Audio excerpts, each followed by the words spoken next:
Good morning, students. Today we are going to start some basic concepts of our chapter 5, that is data handling.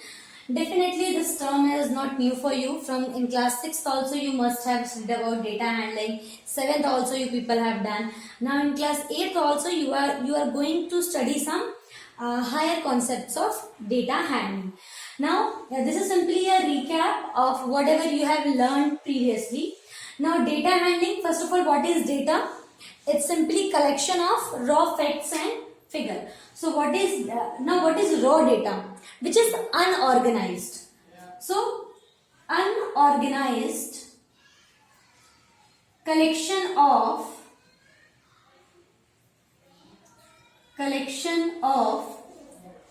raw facts and figures.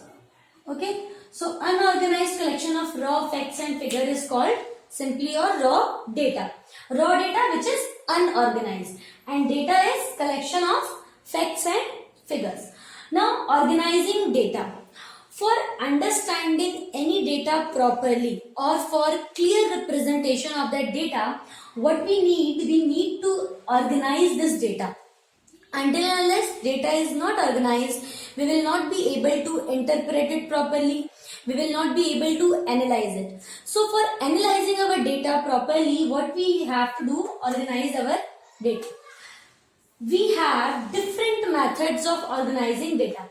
The very first one is pictograph, which you have learned in class 6, like representing any data in the form of pictures. If you are representing it in the form of pictures, then it is called pictograph. Now bar graph also you have done in class 6th also, in class 7th also. In bar graph we use bars. Bars you can see like this, like a chocolate bar only. So we use bars to represent this data, to represent it. Okay. Now double bar graph.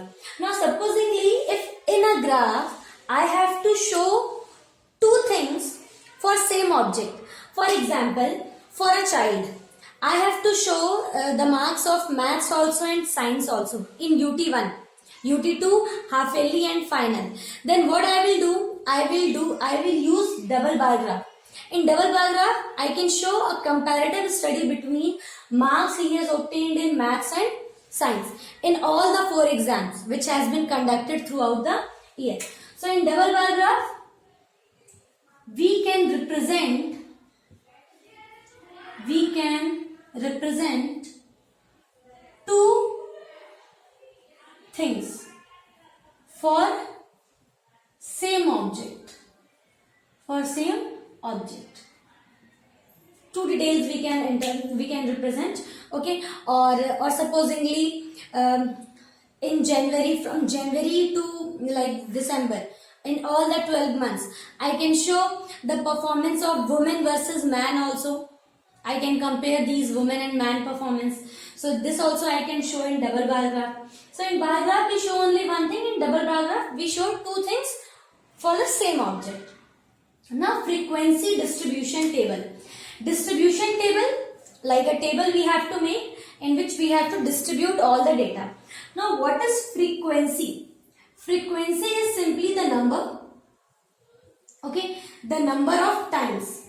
Frequency, in the simplest word I can say, it means number of times. Supposingly in a class, I am asking the choices. I have written 5 fruits. I have written the names of 5 fruits: apple, mango, guava, grapes, orange. Okay. Now I am asking from my class, having 40 students, I am asking how many of you like apple. So for apple, I will count the hands. I will write it. What I can do, I can use telemarks. I can use telemarks for representing frequency distribution table. So what I will do, I will make simply a table, fruits, okay, then number of students, or I can write telemarks, and then number of, or a frequency, number of students I can say, or I can also say frequency. Now for apple, supposingly I have counted the hands from one side. So I will start making the tally marks 1, 2, 3, 4, 5, 6, 7. Then I will write that how many students liked it? 7. So frequency distribution table, supposedly if I am having a large data, I have to count it for all the things, then I can use frequency distribution table. In other words, we can say it as tally marks. And what does the word frequency means? Number of times. Now, what is grouped frequency? Let's take another example. Supposingly, I am asking height of all the students in my class. So some may be 141 centimeter, some may be 145 centimeter, some may have height 150, 155. Like height may vary to 1 millimeter also, to 1 centimeter also. So for heights, I am having a very large data. So it's very difficult for me to represent height of 40 students. I can't say that 140 centimeter can be height of 5 students or 7 students. Maybe 140 centimeter is height of only one child, and 141 centimeter is height of only one child again. So I can have 40 heights for 40 children. So in this case, it's very difficult to draw tally marks in this way. Like 140 centimeter, one child, 141 centimeter, one child, 142 centimeter, one child. So this will be a very long tally marks. So when it happens that the tally marks is going to be a long one, in that case what we do, we make a group of the frequency. What I will do, I will make a category like 140 to 145 centimeter height will all come in one category. Now similarly, 145 centimeter to 150 centimeter, they will come in the second group. Now 150 to 155 centimeter, they will come in the third group. So what I have done, I have made group of 5 centimeter depending on the range I am having. Like the minimum height of my class is 140 centimeter and the maximum height of my class can be 170 centimeter. So what I have done, I have taken a gap of 5 centimeter. I can make a group of 2 centimeter also. I can make a group of 3 centimeter also. It all depends on my convenience. ठीक है, तो group frequency distribution table हम कब use कर रहे हैं? जब हमारी नॉर्मल फ्रीक्वेंसी डिस्ट्रीब्यूशन टेबल हमें ऐसा लगे कि बहुत लंबी हो रही है, बहुत ज्यादा लंबी, इसको रिप्रेजेंट करना it's simply a waste of time. Then what I will do, I will make group of frequency, group of height. So, and this group, it's completely, if it's given in the question, then you have to make group as per that.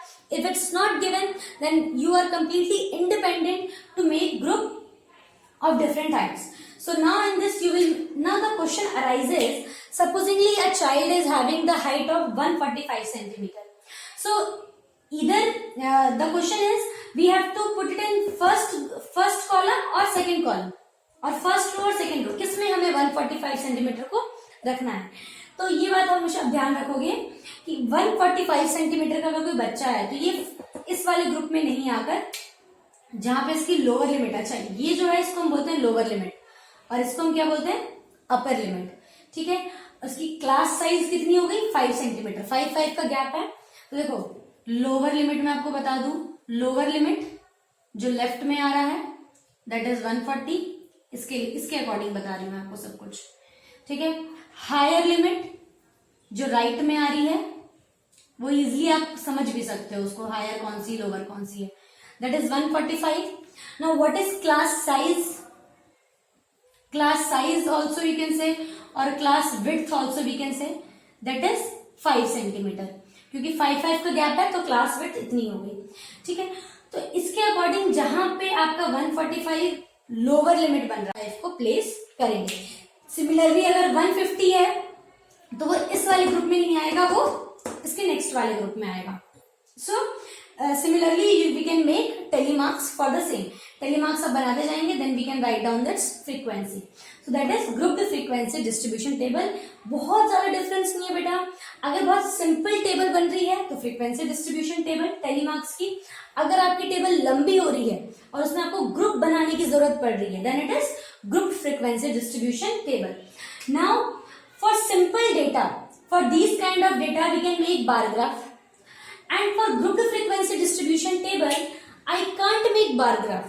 Why? Because 140 to 145 is one group and 145 to 150 is another group, in which 145 is common.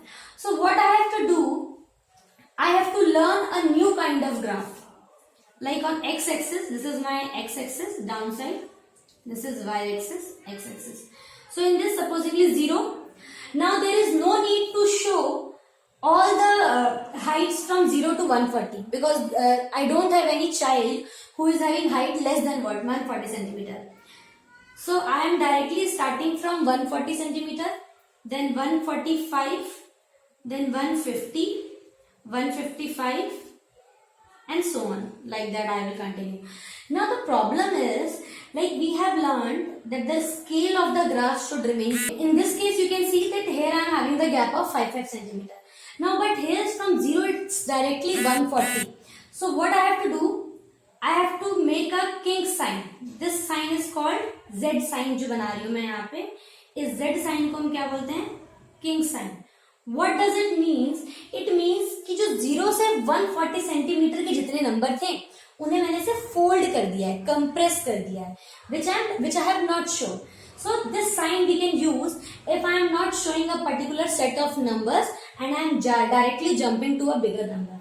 So okay, so in this way I have represented all the heights here. Students, whenever I am having a group frequency distribution table, then I have to draw histogram for the same. For this I can't make bar graph.